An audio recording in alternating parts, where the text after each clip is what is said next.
Tetapi Daud berjuang terus.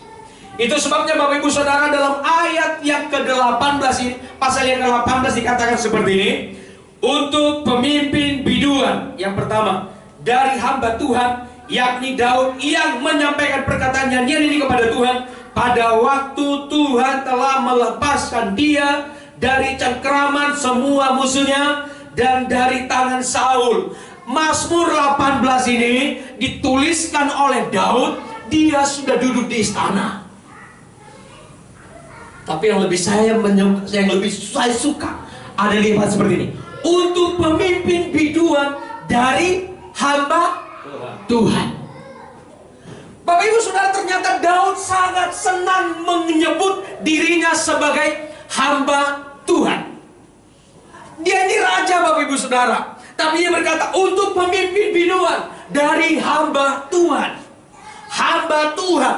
Dia ini raja, tapi dia berkata hamba Tuhan. Bapak Ibu Saudara, saya mau katakan, kita hamba Tuhan. Amin. Kita hamba Tuhan. Saya berdoa, saya percaya jemaat-jemaat Tuhan yang kita layani, Pak, mereka sukses. Menjadi orang-orang sukses. Itu kebanggaan, kesenangan buat pendeta. Bukan soal dikasih apa enggak. Enggak, kita enggak mikirkan itu, Bapak Ibu Saudara. Saya mau katakan dari hati seorang gembala, kami enggak pernah mikirin itu. Kalau saudara diberkati, kita kebagian. Enggak sama sekali. Tapi dalam hati kita saat kita berteriak kepada Tuhan, Tuhan tolong berkati umatmu. Kita nggak pernah mikir yang lain-lain. Tetapi saat mereka diberkati, kita harus punya prinsip seperti Daud yang sudah duduk di tahta sana, sudah punya kekuasaan untuk memerintah. Dia berkata dari hamba Tuhan. Kata hamba di sini, Bapak Saudara, menggunakan kata doulos. Artinya tidak ada artinya dia hidup. Dia hanya mengabdi sebagai jongos kepada Tuhan.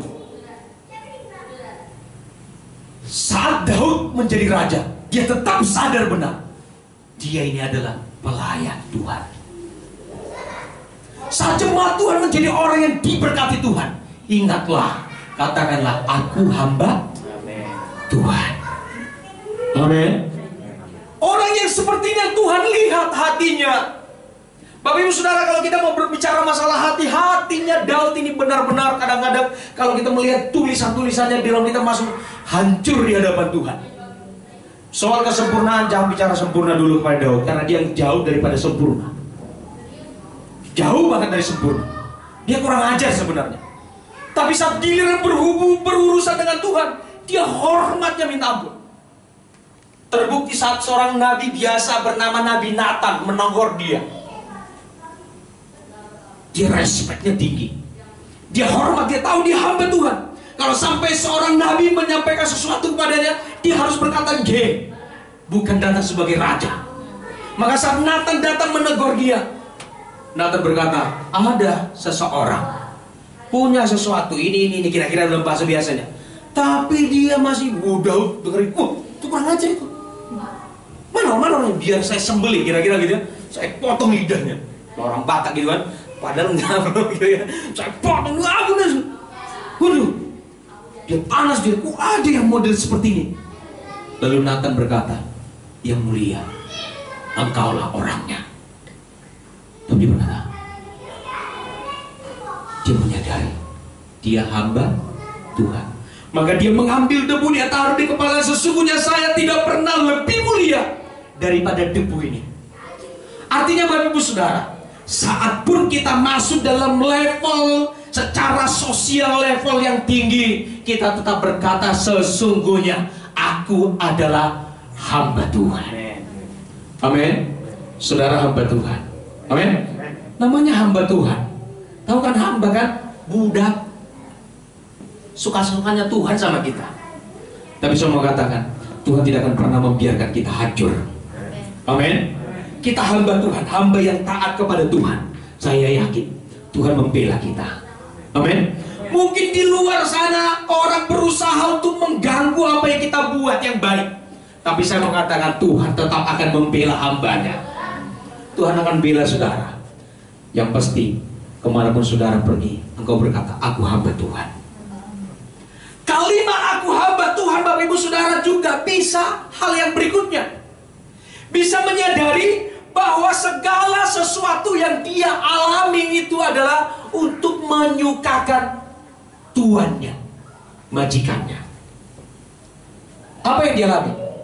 Penderitaan. Dikejar-kejar oleh Saul, mau dibunuh dia. Tapi giliran dia punya kesempatan untuk membalas, dia berkata, aku hamba Tuhan. No. Walaupun pembalasan bisa dilakukan sekarang ini, khususnya saat Saul mengejar-kejar mencari itu Daud sampai ke gua Adulam. Mohon maaf, itu Saul kebelet, sakit perut, mungkin mencret. Jadi nggak, waduh, namanya buang air nggak mungkin kan dikawal kan? Masa buang air dikawal? Beda, saya pikir beda. Akhirnya dia masuk ke gua Adulam.